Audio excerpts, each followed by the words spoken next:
Hello, and welcome to this short video, which gives you a bit more information about studying the MLitt and Dress and Textile Histories at the University of Glasgow. I'm Dr. Sally Tuckett, and I'm Senior Lecturer in Dress and Textile Histories. And together with my colleague Sabina Weber, who is Senior Lecturer in History of Art, Design and Technology, we are the co-conveners responsible for the running of the MLitt and Dress and Textile Histories. As co-conveners, we're likely to be your first point of contact throughout your studies. We'll lead you through the core courses and some of the options that are available. But you'll also meet members of staff from History of Art, the Kelvin Centre for Conservation and Cultural Heritage Research, as well as faculty members and experts from within and beyond the university. The programme itself is 12 months if you're a full-time student, 24 months if you're part-time. And throughout this time, you will take 180 credits worth of studying in terms of courses and the dissertation. You will take 6 taught courses over 2 semesters if you're a full-time student, and this equates to 120 credits. And this leads on to the dissertation, which is a 15,000 word, 60 credit independent study. You are supported throughout the dissertation process, so you're not completely on your own, but this is a chance for you to really expand and develop your own research area.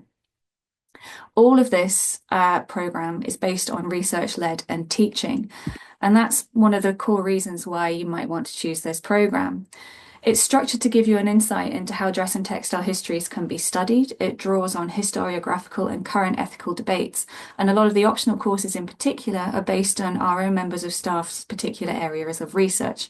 For example, Scottish dress and textiles, or Art Nouveau and the European context.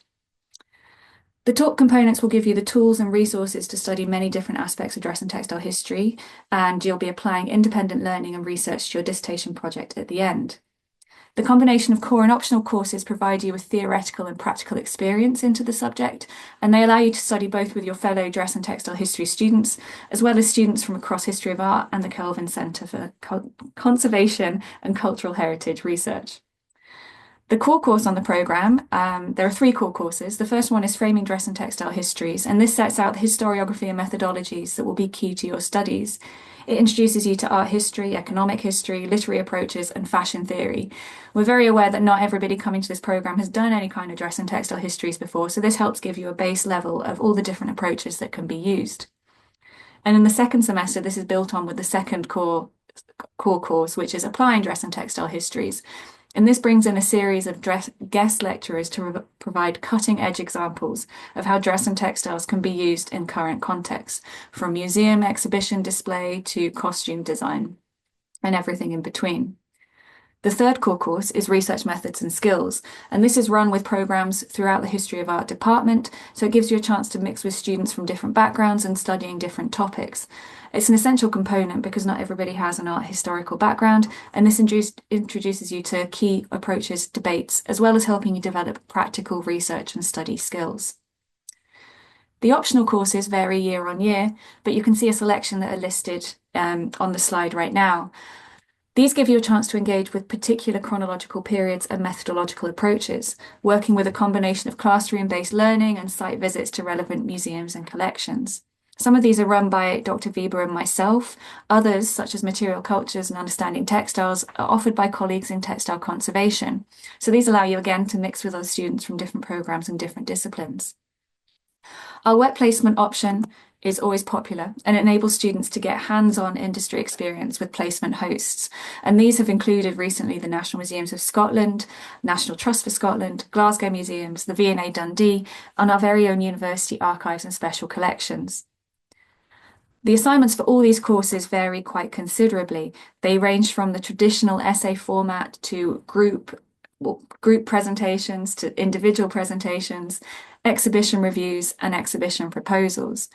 And key across all of our courses is the chance to develop subject-specific and transferable skills that will stand you in good stead for whatever career path you choose to follow when your studies are finished. As I mentioned, most of the courses will allow you to participate in some sort of combination of classroom-based learning and study trip and practical experience. We're extremely lucky that we have a wide variety of cultural and heritage institutions right on our doorstep. Not least our very own Hunterian Museum and Art Gallery, but also the University Archives and Special Collections, which house the whole business archive for the House of Fraser department store, which is a huge department store chain in the UK. In Glasgow City itself, we also have the renowned Borough Collection, Glasgow Museums, the Kelvin Museum, and then slightly further afield, a short train ride away in Edinburgh, there's the National Museums of Scotland, National Library of Scotland, and the Scottish National Portrait Gallery. As a student on the Dress and Textile Histories programme, you'll also be a member of the Kelvin Centre for Conservation and Cultural Heritage Research, and this is home to world-leading programmes, including textile conservation and technical art history, and it's also starting a new programme called Book and Paper Conservation. So working with these students, as well as other students in history of art in general and the School of Culture and Creative Arts, you'll be part of a vibrant and lively postgraduate community with students from all over the world. The range of courses and experience that we offer means that our graduates have gone on to many different career paths. We've had a number of students go on to do further study with a PhD, and topics have ranged from the design practices of 19th century carpet manufacturers to analysing the dress depicted on effigies of medieval queens. Many have used their research skills to see them into work in the film and television industry. So they might be working with costume design and production departments. Others have gone into auction houses. And finally, of course, the cultural heritage sector is a popular destination with our students.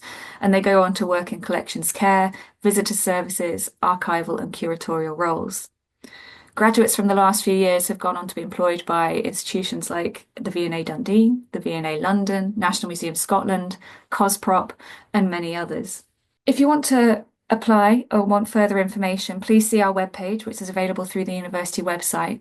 Here you'll find information on fees, deadlines, and the application materials that you need to submit an application. And this includes a CV, a personal statement saying why you want to do the programme, what you think you might get out of it, and what it might give to you, and a writing sample. We also require a reference. And if you have further questions about postgraduate life in Glasgow, then please see our postgraduate web pages. There's loads of information there. But if you have specific questions about the programme itself and its structure, you can contact myself or Dr. Weber by the email addresses on the screen. And finally, if you want to see what current and previous cohorts have been up to, you can follow the programme on Instagram at UOG Dress History. Thank you for listening, and we hope to see you in September. Goodbye.